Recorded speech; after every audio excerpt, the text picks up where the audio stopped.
Hey everybody, welcome to Wildcare. We're back for a live stream today. We have Melissa looking a little bit like the Unabomber. This is Melissa Toffel-Moyer. She's Wildcare's Ambassador Program Manager. I, of course, am Allison Hermans, our Director of Communications.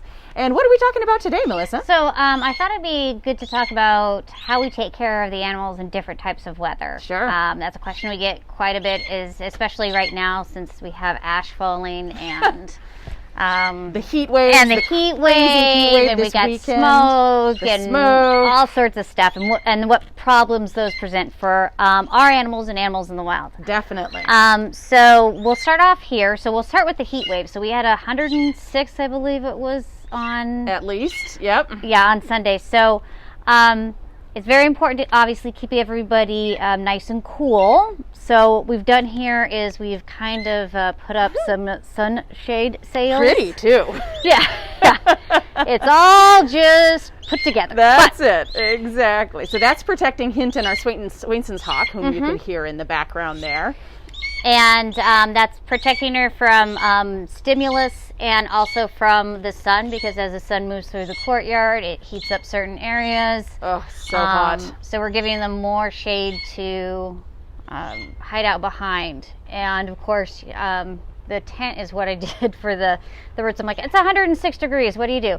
You get a giant tarp and you put it over. That is an absolutely giant tarp. Now, Melissa, did you climb up there and do that yourself? I know you did. Excellent. Excellent. Yeah. You got to have good balance here too. Yes, you do. So this is interesting. And so when I walked in, so it was the weirdest thing this morning. If you don't happen to live in the San Francisco Bay Area, the sky was so dark. It was like 8:30 at night. At noon. It was just crazy and so incredibly weird. All the street lights were on because it was so dark. It's looking a little better. It's still very yellow and weird. Yeah. It's looking a little better, but I came in and it was really dark under here, so I was like, oh, I wonder if Melissa's going to take off the covers. Yeah, I was, but then the ash started to fall, and so it serves as another barrier for them so we don't get ash in the pool.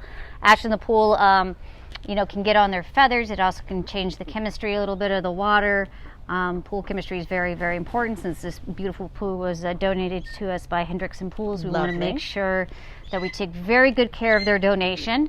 So the animals, in regards to the heat, it is much more difficult for us to take care of animals in heat than it is if it's cold. If it's cold, it's a really easy. We can either feed them more food to give them more energy so they can heat themselves or keep heated, or we can take them into the hospital and put heating pads in there. Right. Warming up is pretty doable. Warming up is an easy thing to do. Cooling down is extremely hard. It's probably one of my most stressful part of the seasons. Interesting. Is keeping them cool and making sure that everything is sprayed down, that they have access to, like their water bowls have to be changed. It can't be hot water. It's got to be cold water. Oh, of course it does. Yeah. So, and when it's 106 here in the courtyard? 106, yeah. When it's 106, that water heats up pretty darn quickly. It does.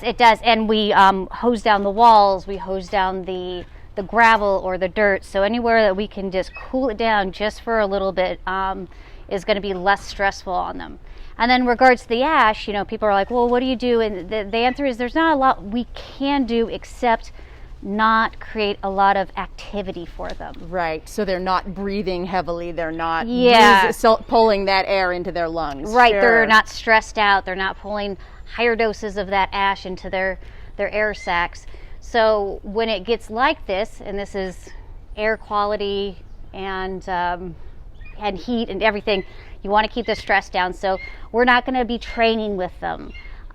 We were going to talk about Hermit today, but I don't want to create any more movement than I have to, than is absolutely necessary for these guys. So it's a lot about just staying very, very calm, minimizing us going in there and cleaning their enclosures, because believe it or not, when you go in there and you're cleaning, you think, oh, I'm doing this great thing, I'm cleaning, but you're actually making the animal move around. Sure, causing stress, causing extra movement. And they all seem kind of hunkered down. Here's Vladimir, of course. He's sitting very still and quiet on his perch.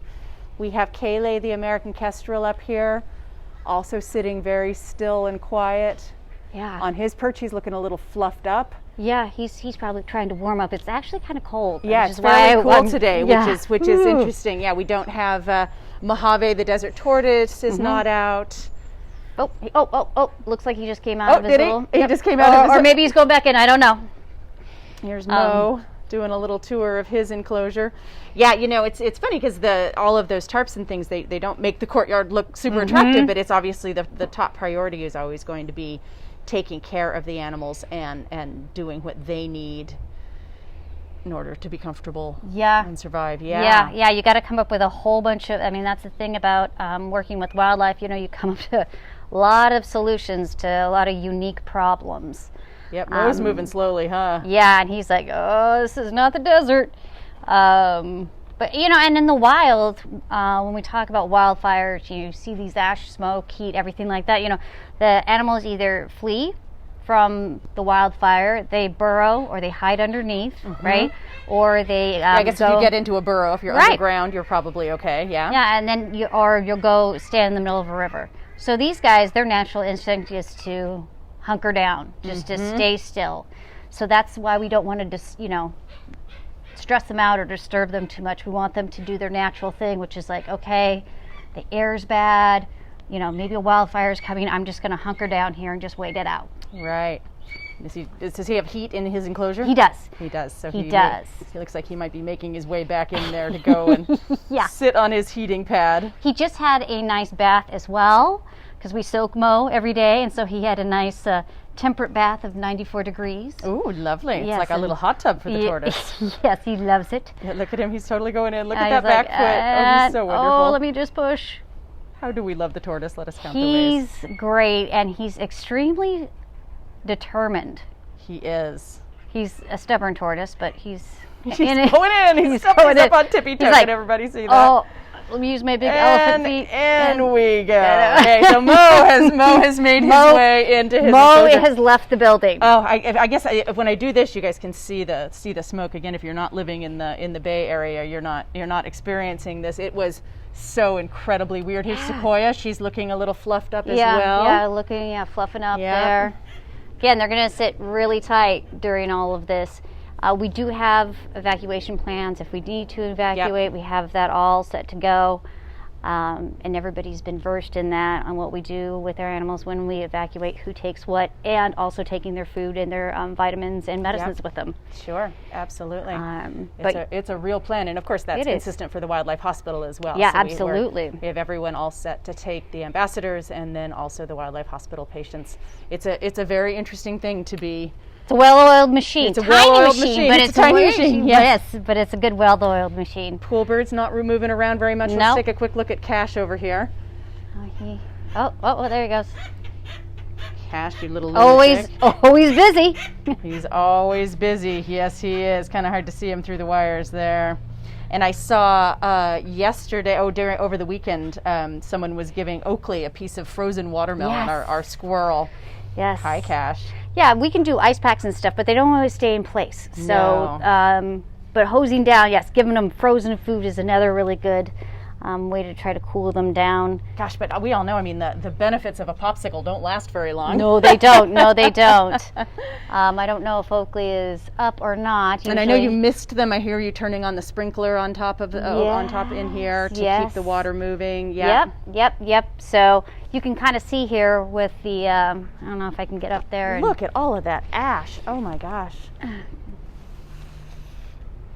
Yeah. And ash is, just calcium carbonate, plant matter, trace minerals, but what is the dangerous part is it's the buildings and those kind of structures that burn, that all that chemical carcinogens and that sort of thing. Yeah. Of course our thoughts and our hearts are with everyone that is dealing with the fires right now. It's one thing to deal with the smoke and have the sky look really weird. If you're in the line of the actual flames, then my goodness. Yeah. Stay safe. And you may have, these guys, hopefully this would never happen, but we got to look at long-term effects too. Yeah. You know what I mean? It might not always be something that just happens to them right now. You know what I mean? We have to look at like the next few months down the road. Did that affect them? Right. We have to take that and we have to put that into their records and what was going on at the time and everything like that to try to figure out if something was triggered or accumulation of something. an illness there. So yeah, that makes sense. I mean, respiratory distress, I'm sure, is something that wild animals are experiencing to the same degree that we are.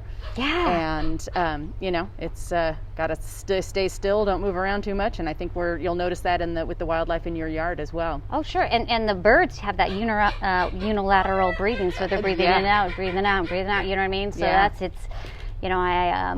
I always think about that when we talk about like sensitive systems, who has the most sensitive systems, you know what I mean?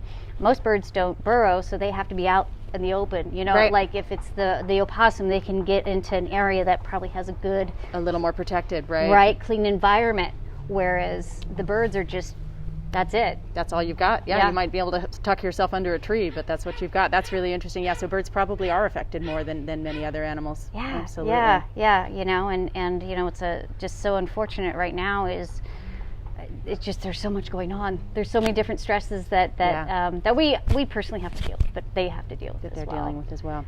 Well, we'll continue to do everything we can to keep these guys safe and healthy. Melissa, you take such wonderful care of our ambassador animals.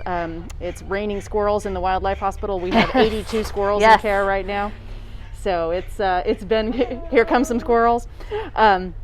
It's been crazy. So we will keep doing what we do here at Wild Care. Happy to be back for the lives. We're going to be doing one a week, I think, for a while at least. Yep. So everybody, thank you for joining us, and we will see you next Wednesday. He's going in. All right, go. Wait, no, He's gotta go for a dip. Gotta go for a dip. Yep, exactly. Thanks, everybody. Stay healthy, stay well, do what the animals do, hunker down, keep yourself safe. We'll see you next week. Bye.